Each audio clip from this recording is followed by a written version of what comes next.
Get ready for your daily dose of marketing strategies and tactics from entrepreneurs with the guile and experience to help you find success in any marketing capacity. You're listening to Marketing School with your instructors, Neil Patel and Eric Su. Welcome to another episode of Marketing School. I'm Eric Su. And I'm Neil Patel. And today we're going to talk about what you should do when you get hit by a Google algorithm update, right? And this is a really timely episode because apparently recently, as I was traveling, I think an update hit. So here's what I do immediately when I feel an update has hit, right? So there's a lot of SEO websites out there. I really like looking at seroundtable.com because it's basically all about search engines, and they talk a lot about algorithmic updates, where people are complaining, signals from different SEO tools out there. So there's tools like there's like these weather tools, right, that show like Mozcast. Like Mozcast, for example, and then it shows a compilation of them, right? So there's like 4 or 5 different tools, and it shows the complaints from people. That's when I know something's really happening, and I try to correlate it to what's going on with my site, and then I try to determine what exactly happened and what action steps I should be taking.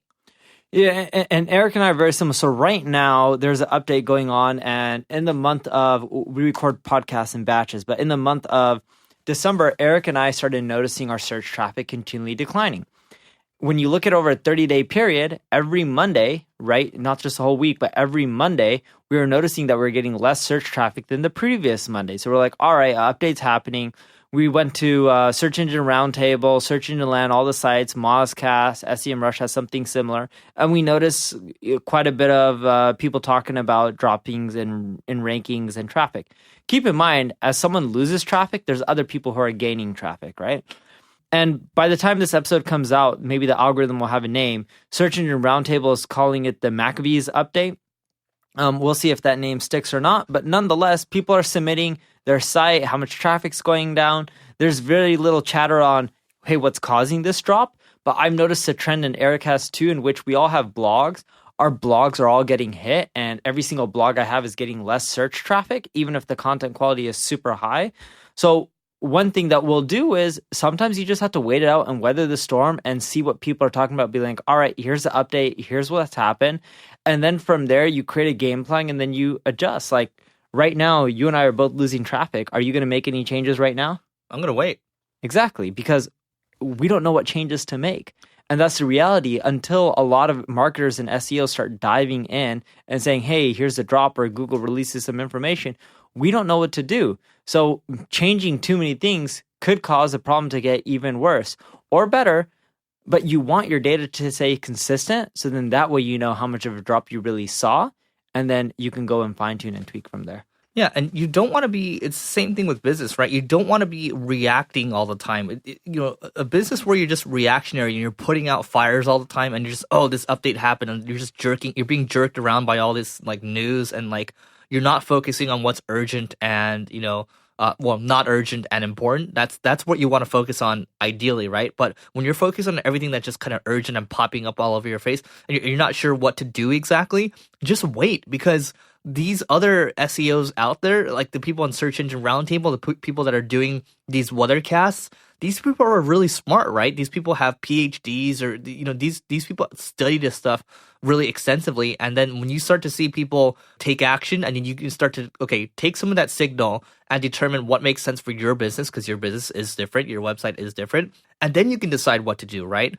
Now, the other thing I'll add is this is something that you should be doing as something that's preventative, but not relying 100% on Google. There's some businesses out there where 80-90% plus of their traffic is all coming from organic. You got to diversify, because nowadays, if you get hit by an algorithm, that could be, the difference between, 6 or 7 figures of business for you. It can be a killer, right? When you rely on an algorithm like that, you're putting your business at risk, and you're putting, the people that you support at risk as well. So think about diversifying and using that as a preventative measure so you don't have to worry as much. What's your split between traffic right now?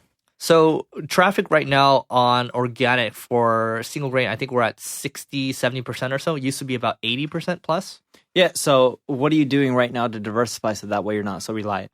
Yeah. So, we think about, like stuff like this, for example, is diversifying. Plus it gives me organic traffic. No. Okay, so the podcasting is another channel, but for your website specifically, what would you do to diversify? Right? Because I have the emails. Okay, right? emails. Yep, collecting more emails is huge. Okay, so what are you going to do starting now? Because your exit pop-up is now for lead capture, not emails. And the reason I'm asking, Eric, so all of you guys know, you can see the process that we're going through ourselves. I have, similar to Eric, I have a good amount of organic. Mine doesn't make up more than 50%. His is quite a bit higher. But many of you guys are in the position he's in which 70+% of your traffic is organic. So he's going to collect emails. One is going to be content upgrades. He can't do an exit pop-up because he uses that to collect more leads. Yeah. What other strategy can you use to collect more emails? And so my point here is that it's important to diversify, not just focus on Google as a traffic source, right? So podcasting, another traffic source, emails, another traffic source as well. Neil's right. One of my exit pop-ups is now just focused on free consultations. But also at the same time, like what other touch points could I hit people on? Whether it's, YouTube, for example, right? So we talked about being omnipresent. That's in one of our past episodes. Check that one out. It's really important that you think about it that way. So, for example, you look at this podcast, like, this one's 550,000 a month, right? And then the other one's, 50 to 100,000 per month, right? And then we have the YouTube channel that gets its own views. You have yours. You're touching like 1 million views. It's important to be across these other areas. And then also Facebook as well. So here's the thing. If I look at Neil's stuff, if he's getting 1 million views per month right now, that's a retargeting pixel in itself, right? On AdWords or YouTube, for example. So he doesn't have to rely completely on organic to build that pixel up. Yeah, and the point we're trying to get at is it's not just based on channels. As a business, you operate, all right, you have X amount of website visitors and it equates to Y revenue. There's other channels you can use. They probably don't monetize as well compared to people going directly to your website. So you got to figure out how to get your website count up. Yes, Google's a source. Paid advertising, whether you like it or not, is an amazing source. Google wouldn't be worth $700+ billion and Facebook wouldn't be worth $500+ billion unless the ads were effective. Companies wouldn't keep spending money unless there was an ROI. So paid advertising is a good avenue as well. And you can also use things like Taboola and Outbrain as channels. You can do remarketing pixels, as Eric mentioned. Another traffic source is social media. So building up your fan pages from Facebook fan page to Twitter profiles. And you should be testing things such as going out there and tweeting 10 times a day instead of once a day and see what that does to your website traffic. So don't just think about, hey, I got a Google penalty or something happened in the update where my traffic's going down. And yeah, you can check Search Console to see if there's any errors or any notifications. But more so, you need a plan on how you can get your other traffic sources up. Another simple tactic is using push notifications. Someone comes to your website, why not make them subscribe through their browser? And that way you can push them and get them back to your site. Yeah, and don't forget, I've talked about it a couple of times already. We have an episode on live chat too. You have the ability with live chat now, with a Drift, for example, or even Facebook Messenger. Take advantage of those too, because if you get someone to message you on Facebook Messenger, you're building an audience there, right? And then you tie Facebook Messenger in with Zapier, for example, and you can collect their email, tie into your CRM. There's a lot of different things you can do now. You can't just rely 100% on Google. I think the main point here is you got to diversify. And yes, definitely, use these signals that we're looking at. We're monitoring the news. We have a process for, how we approach algorithms. But, here's the thing. Like at the end of the day, it's better to start preparing now than wait at the last, till the very last minute when an algorithm hits you and you lose your shirt and you lose your business. So that's it for today. Hope you enjoyed it. If you want to check out our giveaway, by the way, for you, just go to singlegrain.com/giveaway and we'll see you tomorrow. This session of Marketing School has come to a close. Be sure to subscribe for more daily marketing strategies and tactics to help you find the success you've always dreamed of. And don't forget to rate and review so we can continue to bring you the best daily content possible.